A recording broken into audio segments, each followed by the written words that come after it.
Yo mga ka-ispat, ngayong araw nga pala ay 60th birthday ni tita.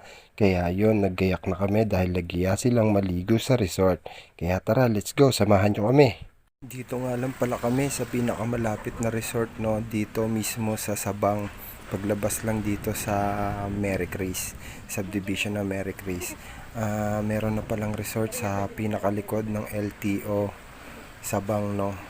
Doon nga pala kami pupunta mga ka-ispat. Tara tignan natin kung goods doon. Let's go.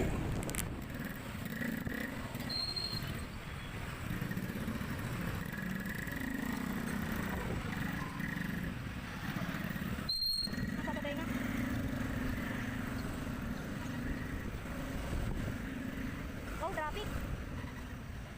Ano ko lagi sa buwan? Naku. Kulit ang mga tricycle. Atong ba?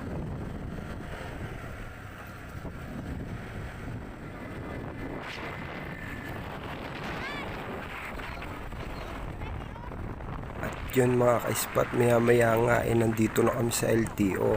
At dahil bago yung resort, hindi namin alam kung saan banda dito yun. Kaya nagtanong muna kami dito sa Gasoline Boy. Nagulat ako, no, kasi yung tinuro niya sa amin, dito ako nagpaparehistro ng motor dati, no. Yan, dito ako dati nagpaparehistro ng motor dito mismo, yan lugar na yan. Kaya yun, nandito na nga pala tayo mga ka-ispat.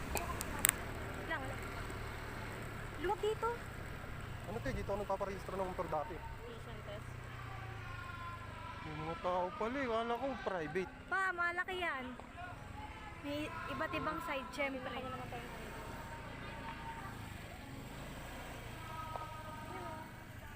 At yun nga, no, dahil nandito na tayo sa resort, yung baby ko na taga-video natin ay nawala na sa wisyo. Pasensya na kayo sa kuha dito. Dito nga, no, papasok na kami para alamin kung saan kami nakapwesto. Tara mga ka-ispat, tignan natin yung loob. May clown siguro dito. May ano, bakit? Yun, eto nga pala yung loob niya, no, tamang-tama lang siya. Hindi siya delikado para sa bata, may pambata siya. At yun naman sa pangmatanda, tansya ko mga 5 feet to 6 feet lang, no. Kaya saktuhan lang to. At saka ang pinakamaganda dito sa pool nila parang gumagalaw siya. Lagi siyang gumagalaw na parang umaalon. Kaya hindi boring yung tubig. Buhay na buhay siya tignan. At dito nga ay tamang chill lang ako sa gilid habang pinagmamasdan yung mga bata na naliligo. Tsaka hindi ko trip maligo ng tirik na tirik yung araw mga ka-ispat. Kasi mangingitim yung maitim kong balat. Dito nga ay dumating na ang birthday celebrant mga ka-ispat. Parang mapapaluha ako dito.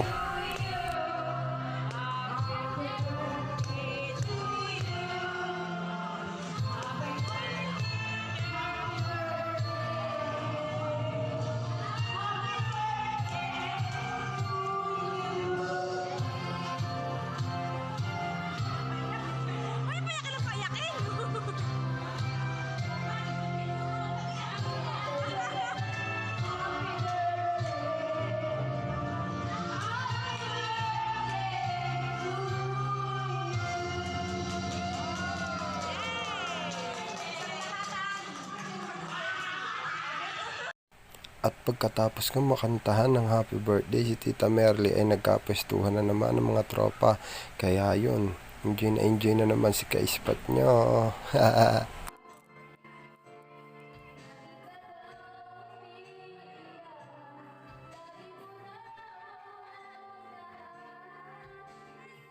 Kagigising ko lang dito mga ka-ispat at talagang kitang kita naman kay tatay na talaga naman nag-enjoy siya.